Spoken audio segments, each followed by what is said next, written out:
welcome back to my channel. If you are new to this channel, I say a very big thank you for choosing to learn through us. Are you good at differentiating or integrating a function, but you don't know the reason you can do that?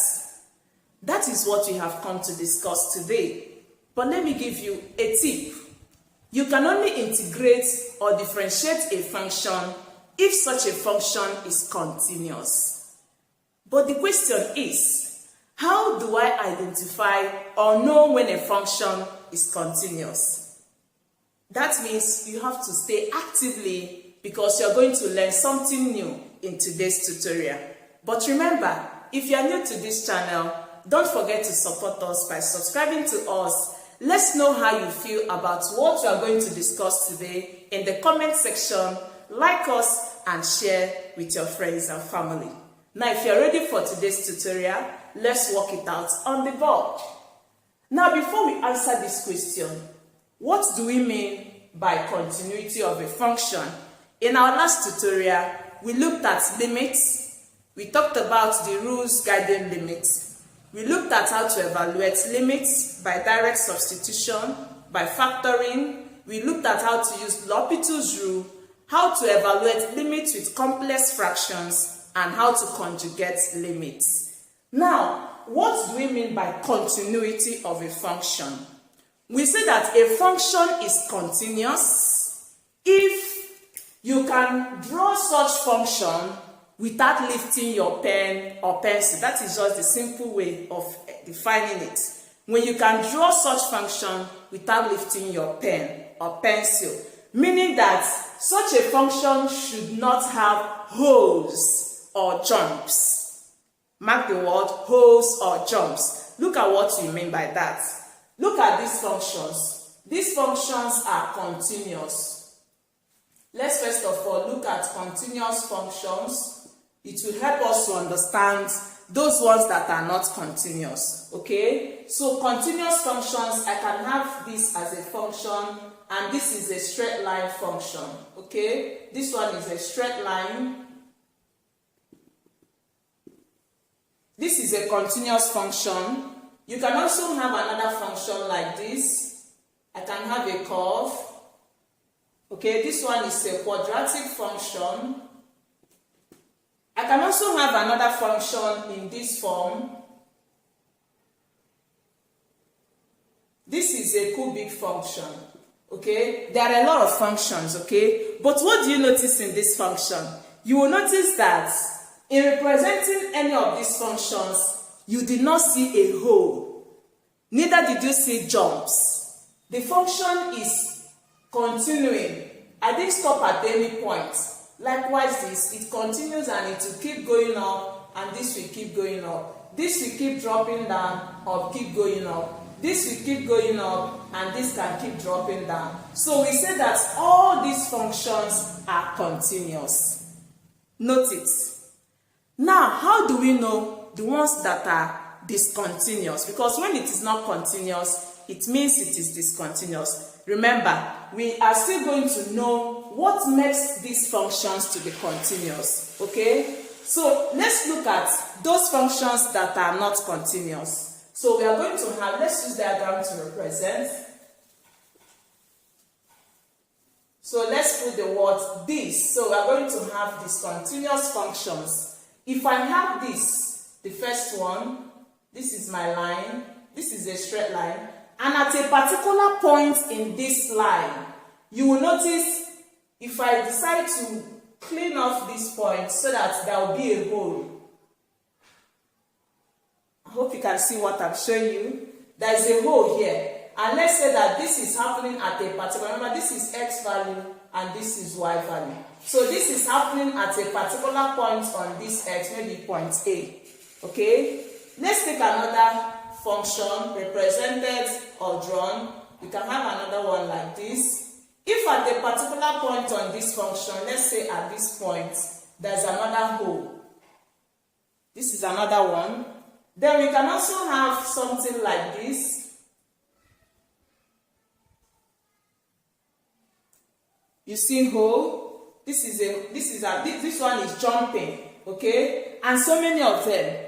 We say that this kind of function is discontinuous. Why is it discontinuous? You will notice I have whole. This is whole and this is whole. For this, I'm jumping. I jumped.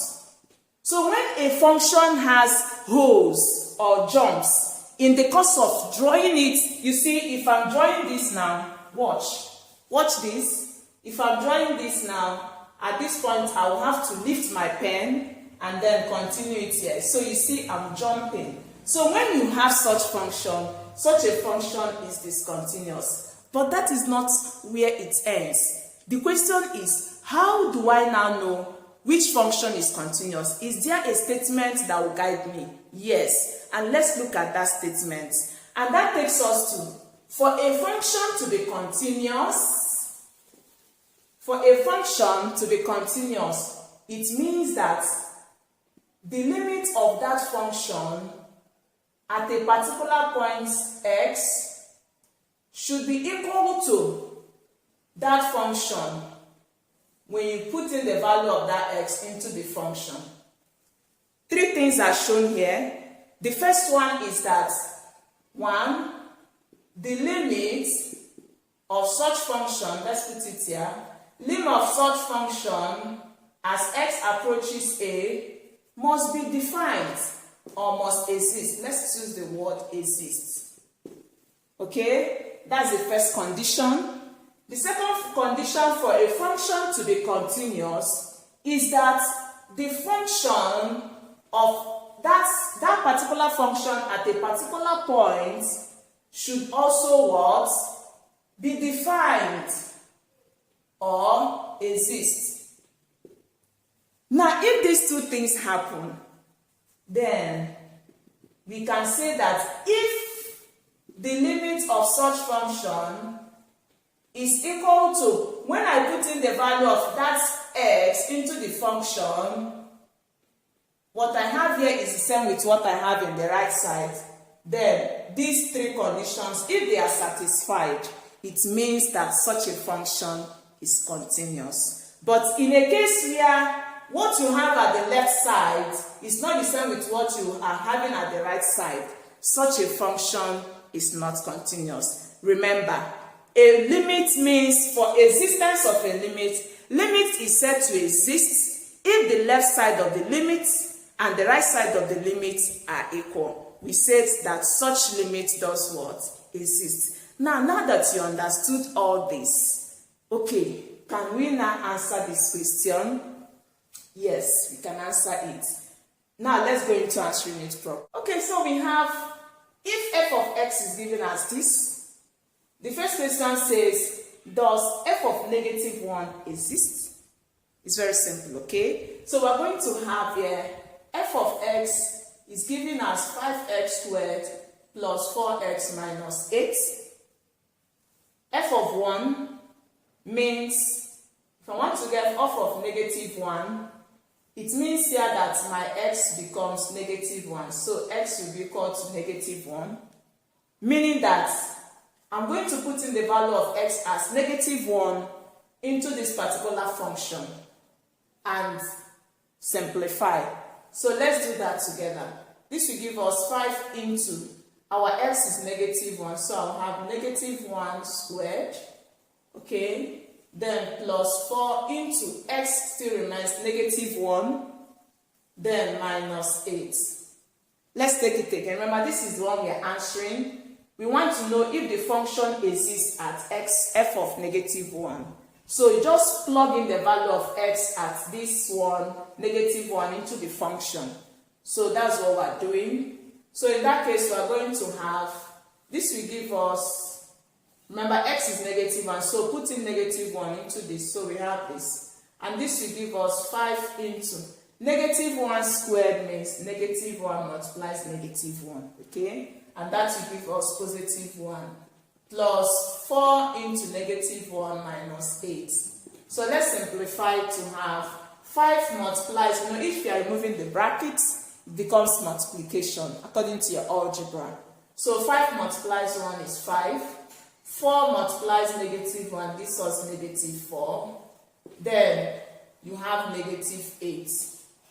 5 minus 4 gives us 1, and 1 minus 8 gives us negative 7. So what it means is that f of negative 1 is giving us negative 7 as an answer. So if you have a value, it means that f of negative 1 exists. So we can say here that yes, f of negative 1 exists. It does exist. Or we can just use the word yes. Okay, so f of negative 1 exists. Now if it exists, what else do we need to get? Does the limit exist at negative 1? Let's check.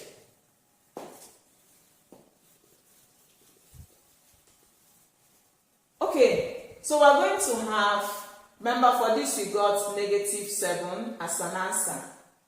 Then for here, we are going to have lim of this particular function, because we say lim of f of x, so f of x is this. So lim of 5x squared plus 4x minus 8, as x approaches, here now x is approaching negative 1, okay?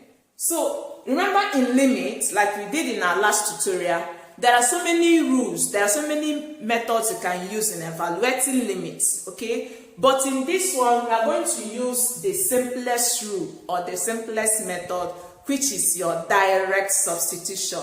So in this case, we are going to use direct substitution because we can do it. We can use direct substitution here, okay? So to do it directly, we are going to have, this will give us lim of, plug in your values here, so it will be 5 into x becomes negative 1, square it, plus 4 into x is also negative. It just looks like exactly what we did here. But remember, it is because direct plugging works out here. There are some limits you cannot use direct substitution to work it out. It may need you to use factoring, okay? So let's continue. So we're going to have negative 8. As we simplify, this gave us 5, and this gave us negative 4 minus 8. And this minus this gave us 1 minus this is negative 7. So we still got negative 7 as an answer. I hope you got that. So you can see that the limit is existing at negative 7 and the function exists also at negative 7. Now the conclusion there is that, is f of s continuous at x equal to negative 1? That is the question.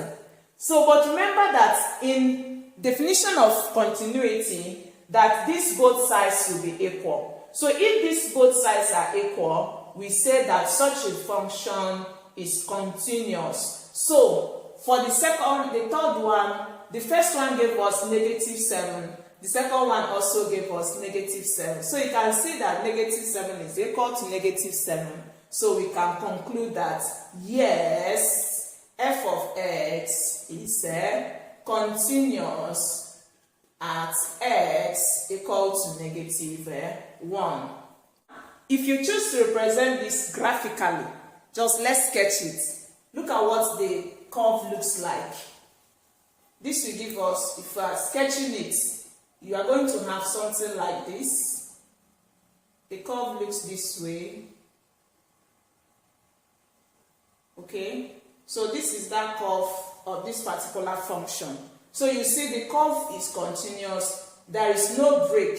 There is no jumping in drawing this graph on this plane. So you see, in today's class, I hope you were able to learn that for a function to be continuous, 1, the limit must exist, the function must be defined at a particular point, and when these two are equal, then you say that such function is continuous. Otherwise, it is said to be discontinuous. Please, if this tutorial was very helpful to you, don't forget to support this channel by subscribing to us. Click on the notification button to always get notification from us each time we post any of our videos. Like us and leave your thoughts with us in the comment section. Share with friends and family.